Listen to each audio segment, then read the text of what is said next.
Hello दोस्तों, स्वागत है आपका गोस्टली विस्पर चैनल पर। आज हम लेकर आए हैं काला बास की हवेली की कहानी का दूसरा भाग। पिछले भाग में आपने देखा कि रविंद्र और जसवंत ने हवेली के रहस्यों को जानने की कोशिश की, लेकिन वहां जो हुआ उसने सबकी रूह तक कांपा दी। एक छायादार आत्मा की चेतावनी, हवेली में होने वाली अजीब घटनाएं, और अब इससे भी खतरनाक कुछ सामने आने वाला है। तो चलिए बिना देर किए शुरू करते हैं। काला बास की हवेली, दोस्तों का सफर, भाग 2। रविंद्र और जसवंत हवेली से बाहर आ चुके थे।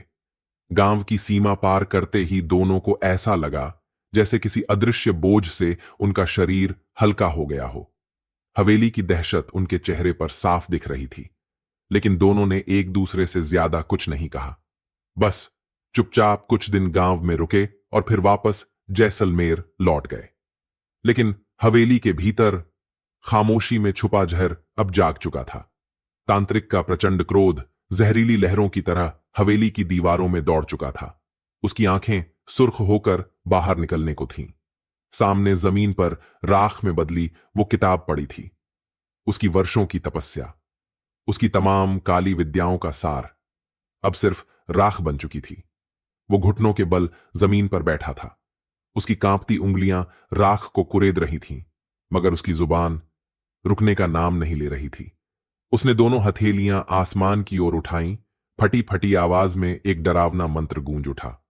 काल रात्रि, श्मशानवासी, मेरी शक्तियां, मेरी आज्ञा सुनो। वो लड़का रविंद्र, मुझे जिंदा चाहिए और उस गांव को तबाह कर दो। तभी हवेली की दीवारों में गहरी दरारें पड़ने लगीं। उन दरारों से काले चिपचिपे धुएं जैसी परछाइयां रेंगने लगीं।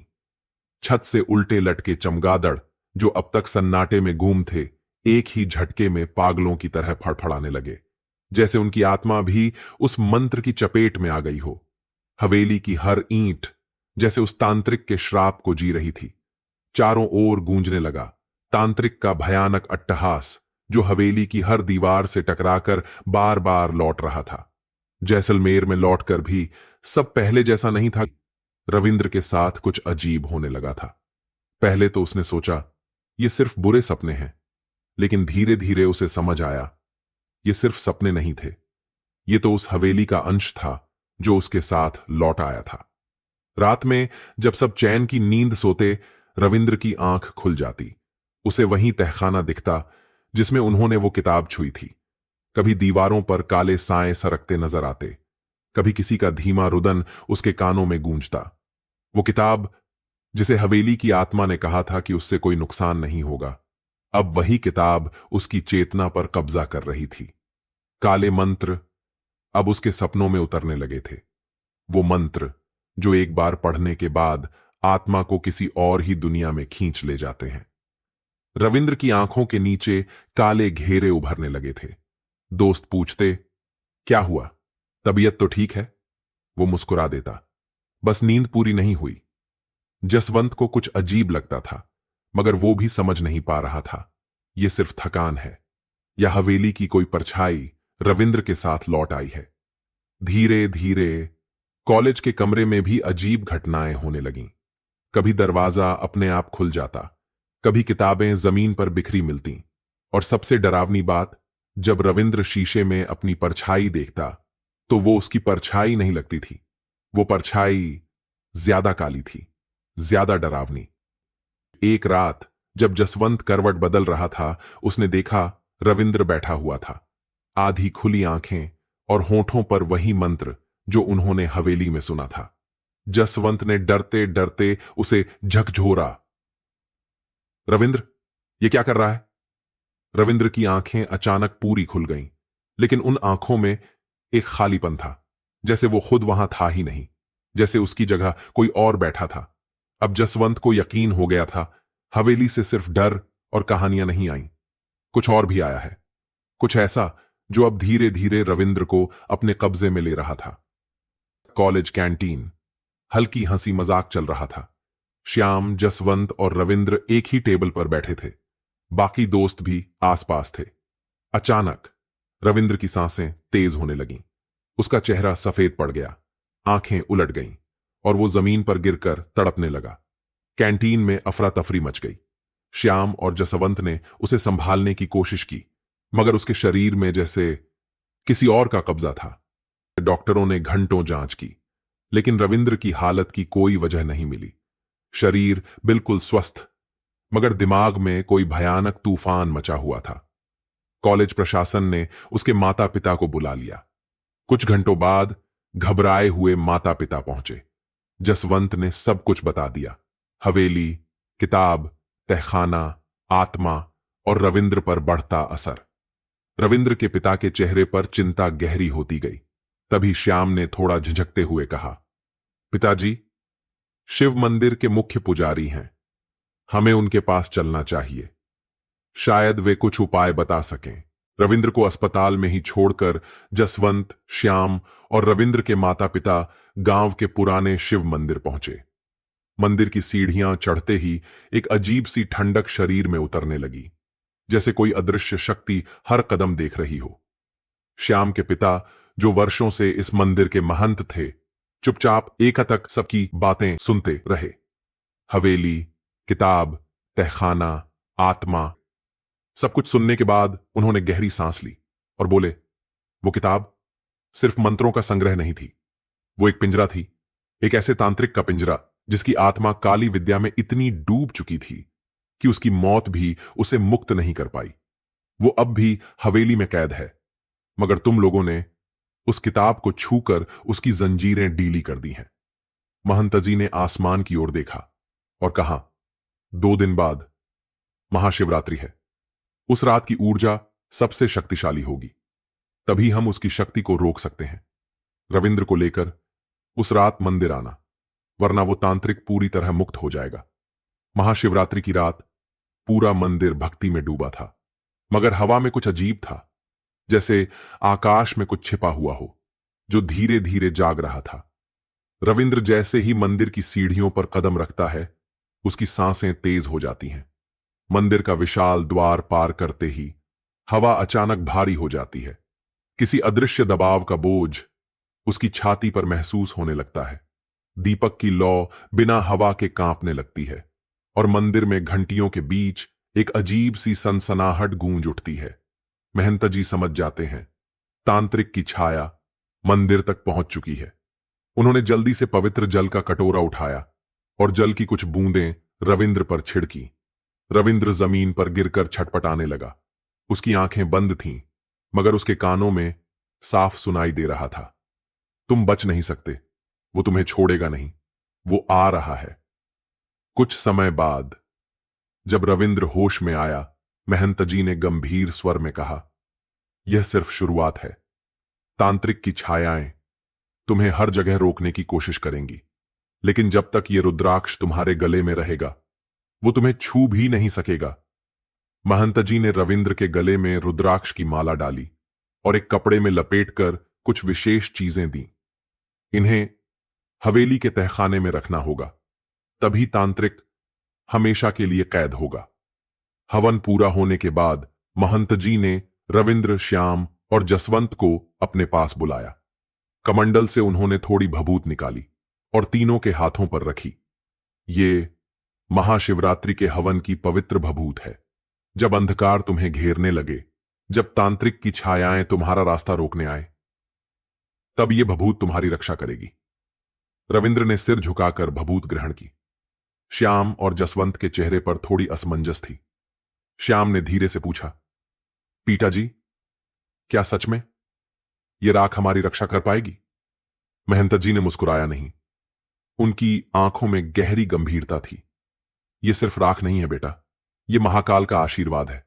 जब सही समय आएगा, यह भभूत खुद अपना चमत्कार दिखाएगी। विश्वास रखो बेटा, विश्वास ही सबसे बड़ा कवच है। तीनों ने भभूत एक छोटे ताबीज में भरकर अपनी जेब में रख लिया।